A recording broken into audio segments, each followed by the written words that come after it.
Hello. So it's a new month, and we are changing our focus. We are using books each month to focus our conversations at the center. This month we're using a beautiful book. It's Experiencing Spirituality.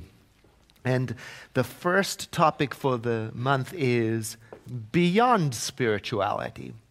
This whole month we're going to be using Wednesday evening services to go even deeper into these books. For example, we'll have at our first Wednesday service coming up readings from the book with time in between to contemplate the meaning of the words, and maybe one or two of the stories from the book, because this is all about finding meaning through storytelling.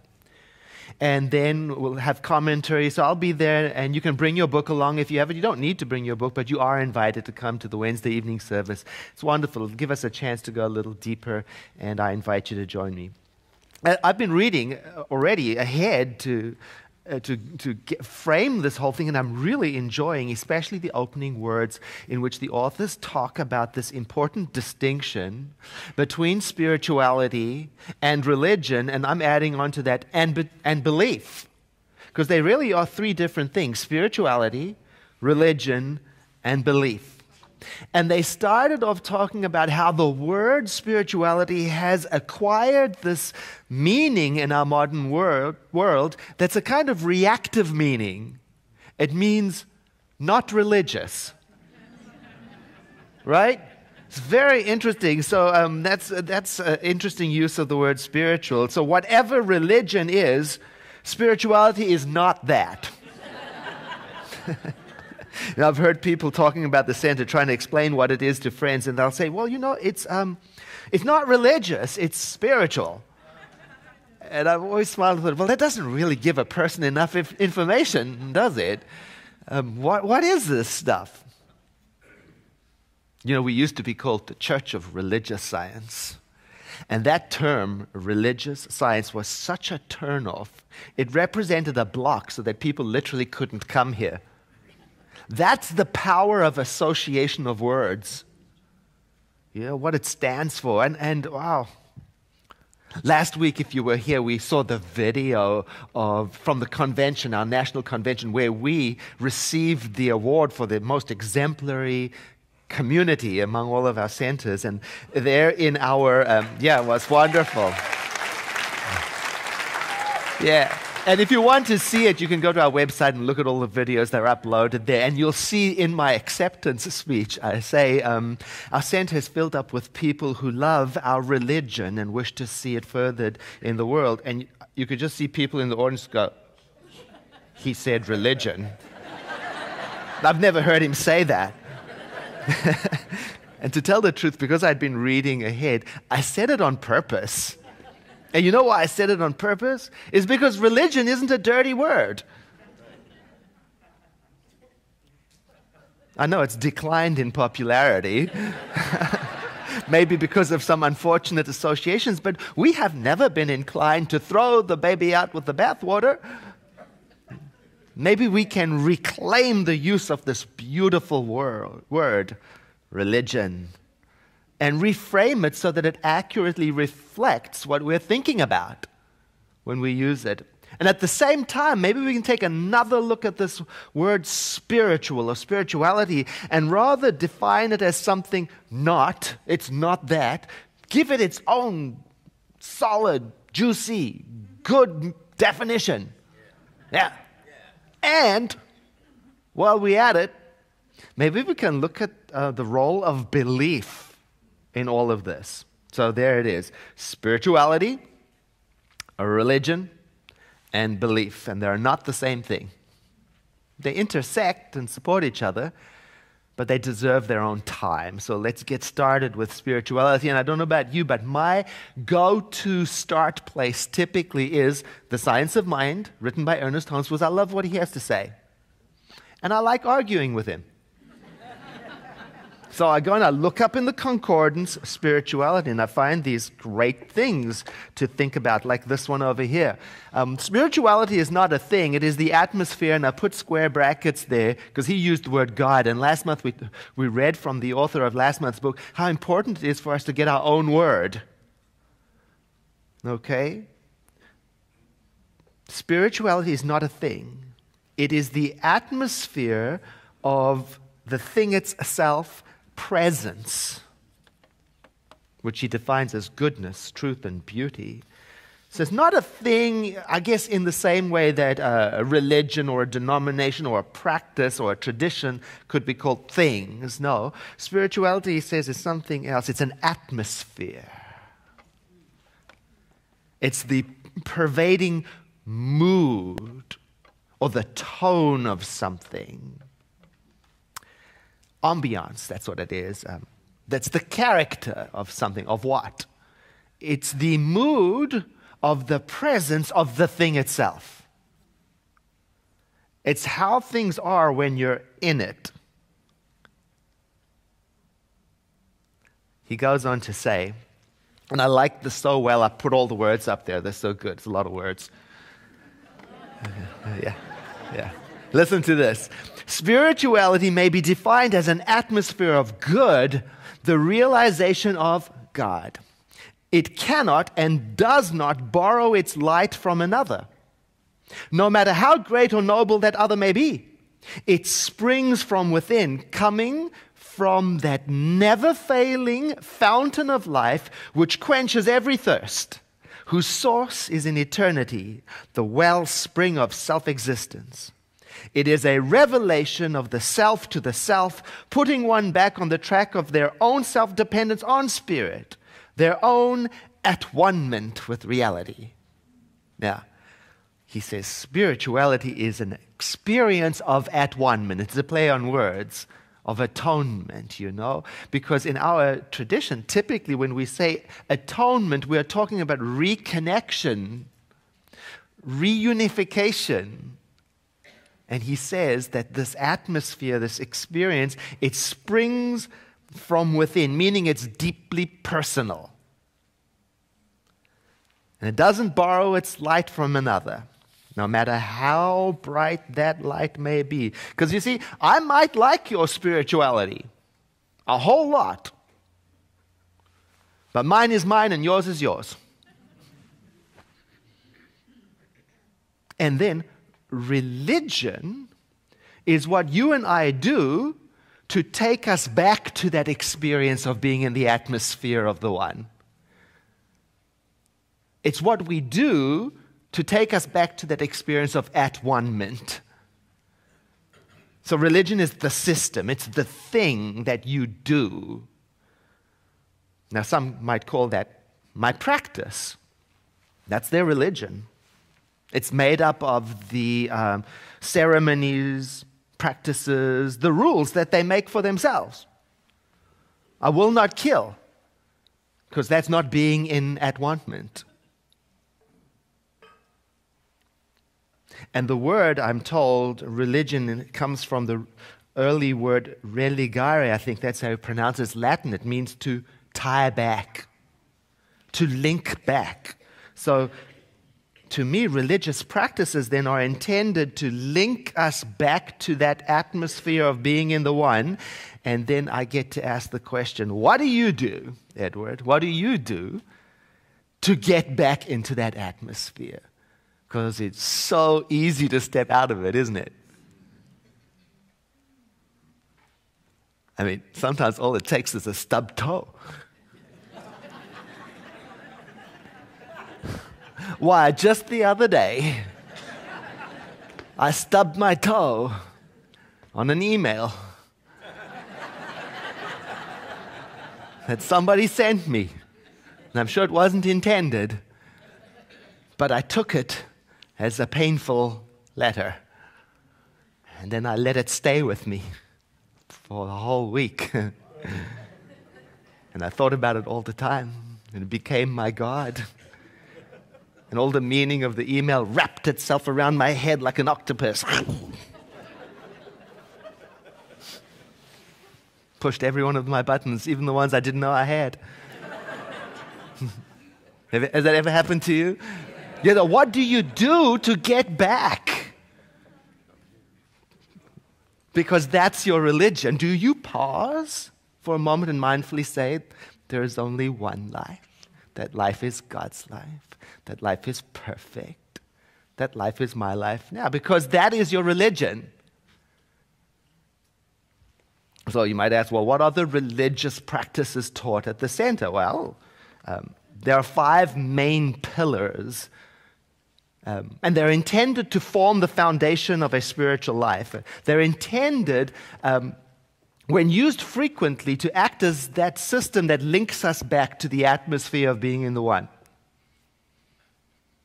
They're intended to be used when you and I have lost our way, to act as a path back to at one. So there's prayer, many kinds of prayer. We teach a particular kind. We call it spiritual mind treatment. It's the active form of spirituality. The counterpart is meditation, the receptive part, where you practice being in tune with intuition and listening to the silence. And there's circulation. You heard, no, I don't know if you did hear that. Was that last service? The class is starting on Tuesday. Circulation is where we reflect upon our ability to give, to receive, to circulate, to be in the flow, and how that helps us feel integrated into the oneness. That's starting on Tuesday. Spiritual study. Reverend Joyce finished a course just last week on she did on selfless service. But we're always presenting classes to integrate these practices. I mention it because the answer to the question, what is your religion, might be a combination of these, or it might be something completely different. So when somebody says, what is your religion? All I have to do is think about, what do I do when I've stubbed my toe? What do I do to go back? Take that in and tell them about it, because that's my religion. How the Dalai Lama expressed it, these words are ascribed to him when asked what is his religion. My religion, he said, is very simple. My religion is kindness. So it doesn't need a name or an institution. I mean, what are we going to say? We come to the Center for Spiritual Living. What are we? Spiritual livers?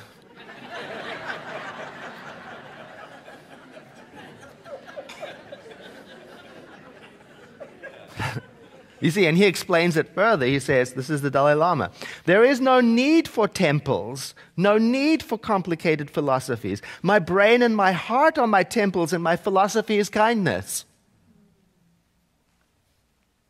So he practices kindness. He doesn't need a temple or a club or an institution or a religion to do. I'm sure he probably has got a methodology for his practice. He probably has practices that he does religiously.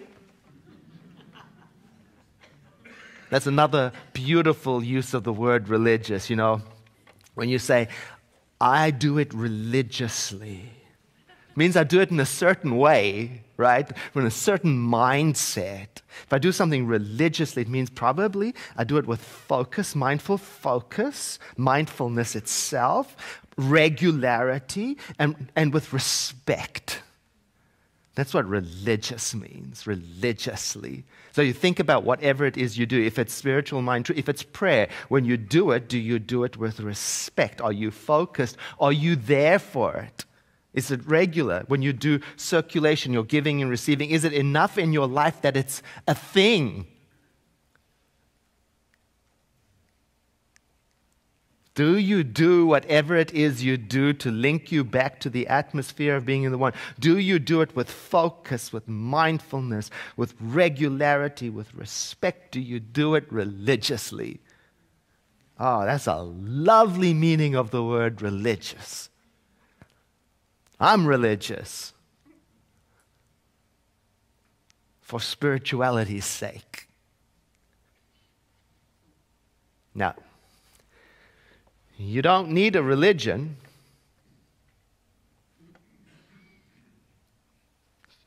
to connect you back to that atmosphere. Now, some people don't want you to know that. But you don't. It can happen quite spontaneously all by itself. Why, just the other day, yesterday in fact, I was out riding my bicycle. I went for a 51-mile ride. Yeah. and it hailed,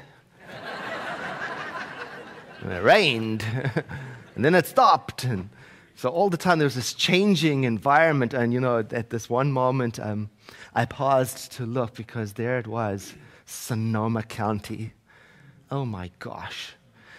There was this moment where there was this avenue of blossoming trees, probably plum. They were just starting to show this purpley mauve blossom. And when the growth is just starting, it's not fully green yet, it's kind of lime green. So set on the backdrop of this lime green growth, and then in the front, all the mustard, and in the sky, clear here and dramatic there. And I just stopped. I got off the bike and I just stopped and I looked at it. And I went, oh my goodness. I had this moment of expansion and awe and a feeling of being reconnected back, reconciled. And the feeling that went with it is a feeling of it's all going to be okay. Just standing there. And then a little further on when I was riding, I came upon a church, and outside the church was this beautiful statue of Jesus with his arms outstretched like this. And somebody had brought flowers and placed them mindfully at the feet of the statue. And I looked at that, and it reminded me of the devotional practices I've witnessed in Bali, where people will bring flowers or incense or petals or this or that or offerings every single day into a temple and spend a moment of mindfully thinking about it. And it occurred to me that whether we are standing in a field of mustard or engaged in a religious practice, the real question is, do I let that moment of mindfulness work in me so that I contribute to this world to make it a better place just because I was born in it? Do I let it work in me? So spirituality is the mood, the atmosphere of being connected consciously. Religion is the practice that I use to reconnect myself when I think I'm separated. Now, what about belief? Well, now that's where it gets tricky. Ooh. Because again, it's deeply personal. Very personal. See, in a way, your belief is your answer to the question, what do you think is going on here? What's going on? What's it all about? And we humans run into trouble with this because one of the things we don't want to accept is that your guess is as good as mine. And you know where else we humans run into trouble is we run into trouble every time when we want to try to make other people think and believe what we think and believe. I think the world is flat, and you should also, because if you don't, I'm going to feel very insecure.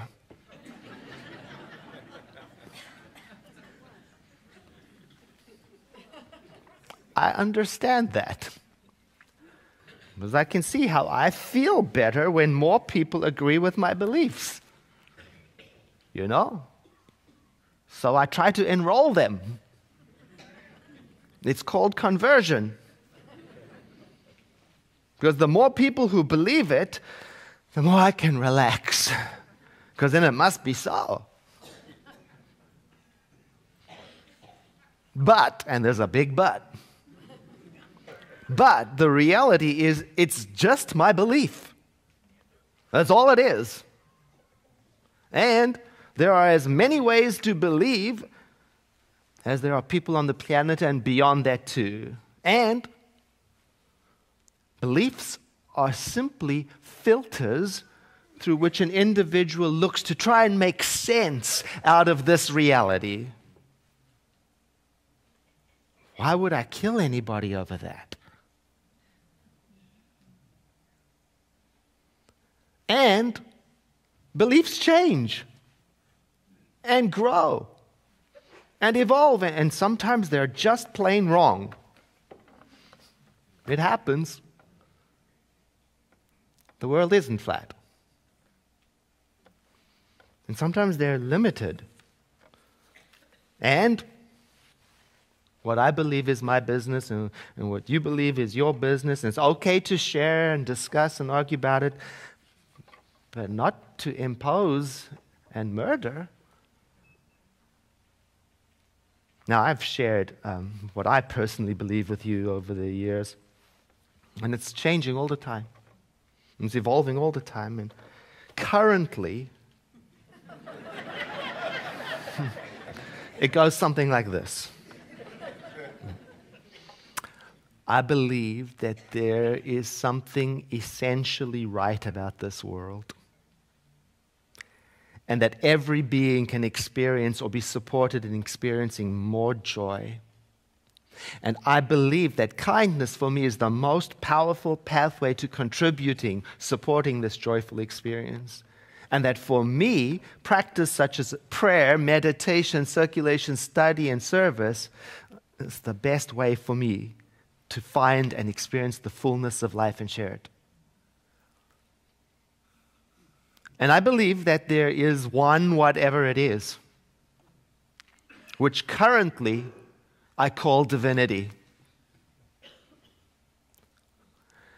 And I believe that all of creation originates in this divinity. It's the one source. That's what I call it. And it's what I mean when I say spirit is all there is. That's what I mean.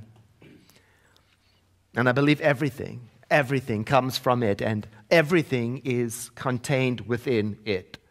Now, I can see that many different terms are used in various cultures and religions to express this concept of oneness, and some of them I like more than others. And the one I appreciate the most is the one that each individual discovers for themselves. I like that one. So whether someone is saying the thing itself, or spirit, or God, or life, or love, or first cause, or the love intelligence that governs the universe, or the ground of all being, or universal mind, or the changeless one, or Mother, Father, God, or the infinite knowingness, or the supreme being, or the divine presence, or whatever it is, I believe they're all talking about the same thing that Emerson called the oversoul, that Native Americans refer to as Great Spirit, that Lao Tzu called the Tao.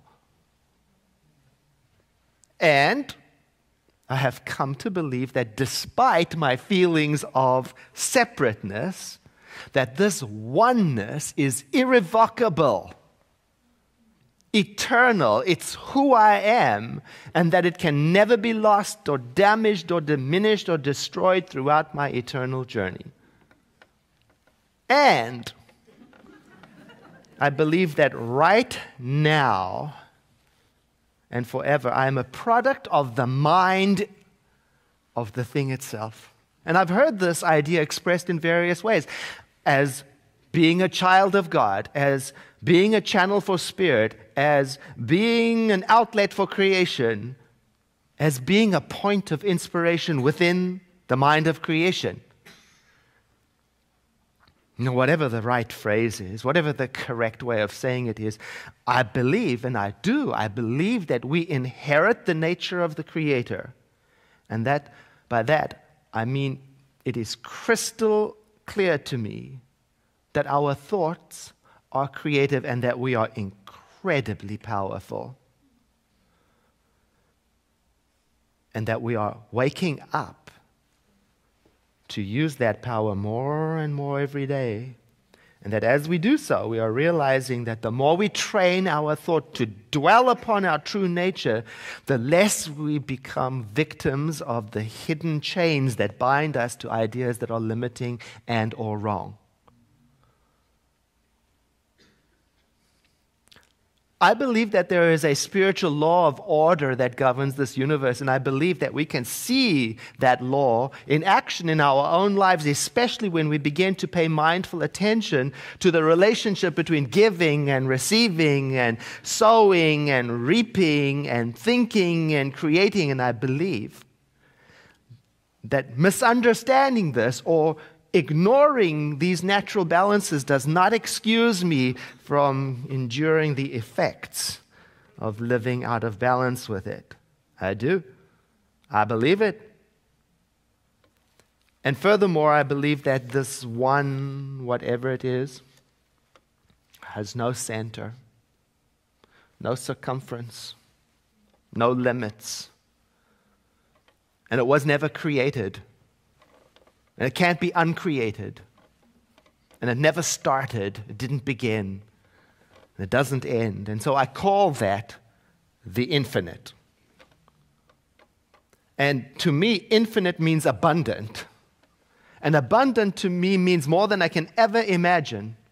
And so I look to the numbers of physical forms around me for illustration of that. For example, the endless supply of pollen.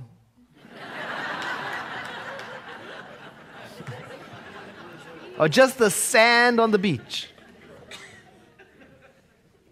Or I look to the number of ideas that pour through us and result in miraculous inventions, marvelous works of art, incredible acts of compassion. And I'm amazed, and I think to myself, I am part of that. This infinite bounty, it's my birthright.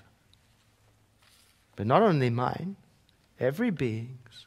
And it occurs to me to share what I have learned so that people everywhere can shake loose if there are any chains hidden in them that bind them to ideas that tell them they are less than. I do believe that there is something essentially right with this world. And I believe that there is something intrinsically good about people and that we are endowed with free will.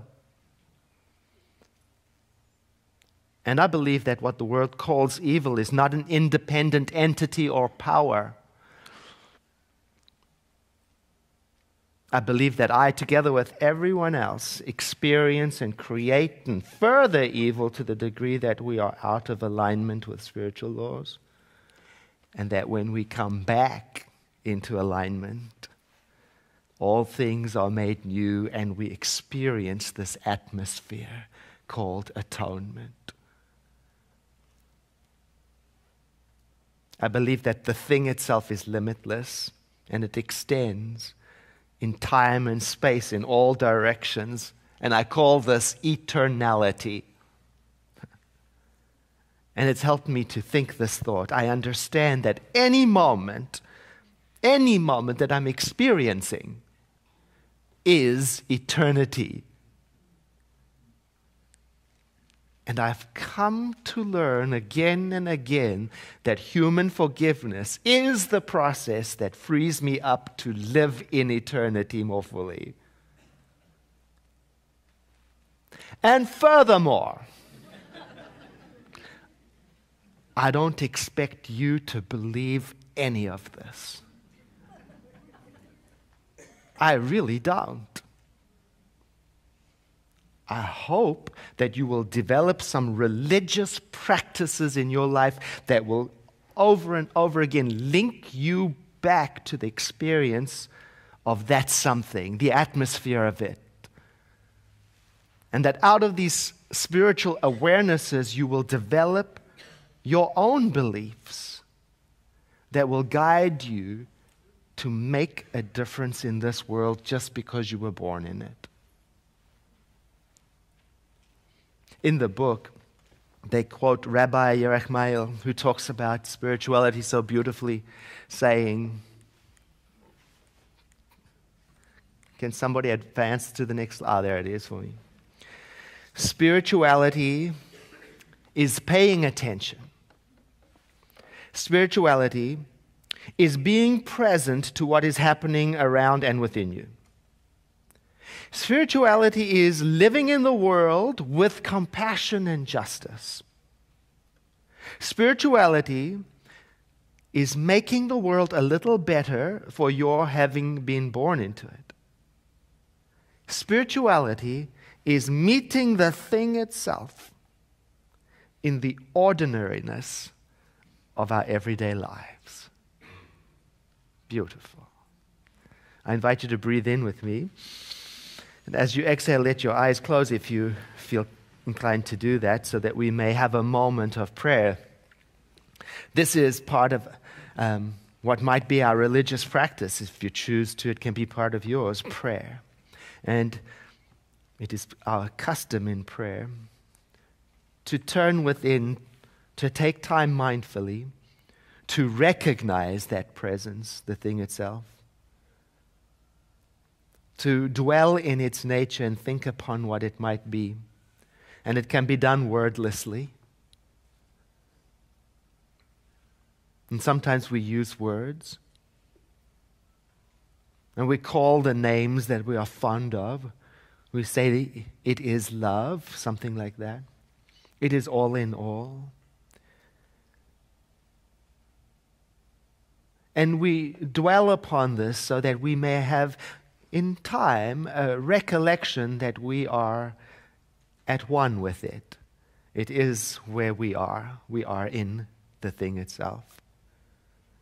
This sense of reunification is so valuable during those times when I may feel like I have stepped out of that awareness. So in my prayer time, I think about my unity with all that is. And as I dwell upon this, it is natural for me to have a realization, like an aha moment, in which from the sense of unification I see, as if with new eyes, looking through to the heart, to the truth of everything, to the awe, to the splendor of nature, to the beauty of the Divine One showing up in the ordinary relationships of my life. And this realization I might even experience as a sense of wholeness. I might even call it healing.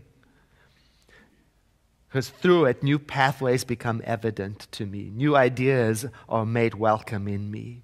New connections and sense of wellness reveal themselves to me. And it is natural for me to feel a sense of joy as I dwell upon this. I'm free from coercion, free from superstition, but I am celebrating the spiritual laws that govern the universe. It's why I salute them in my prayer. I even might say the formula of I release this word of prayer into the law of mind.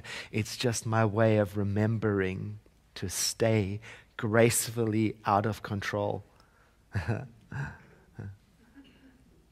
And then according to our tradition, which could be yours if you wanted it, the way we say amen here is to say together, and so it is.